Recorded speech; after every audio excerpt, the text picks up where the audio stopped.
Terchová je obec ležiaca na severe Slovenska v okrese Žilina. Jej centrom preteká rieka Varínka dlhá 24 km.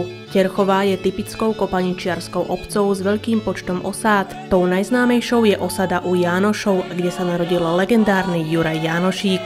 Prvá písomná zmienka o obci je z roku 1580. Pamätihodnosť obce kostol svätého Cyrila a Metoda je najväčším na území Slovenska. Chrám projektoval architekt inžinier Milan Michal Harminc a dokončený bol v roku 1949. Autorom známeho terchovského dreveného Betlehému je známy dedinský rezbár Štefan Hanuliak spolu s priateľmi Jozefom Holúbkom a Štefanom Krištofíkom. Prvýkrát bol vystavený na Vianoce v roku 1976.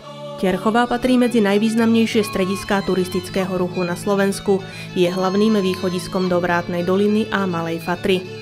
Od začiatku 60. rokov sa tu každoročne koná kultúrny festival Jánošíkove dni, ktorý má od roku 1992 podobu medzinárodného folklórneho festivalu.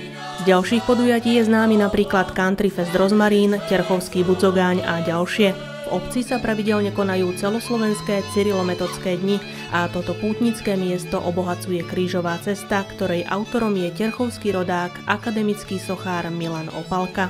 Na Malom návrší nad obcou bola v roku 1988 postavená nerezová socha Juraja Jánošíka v nadživotnej veľkosti. Jej autorom je akademický sochár Ján Kulich a bola odhalená pri príležitosti 300. výročia smrti Jánošíka.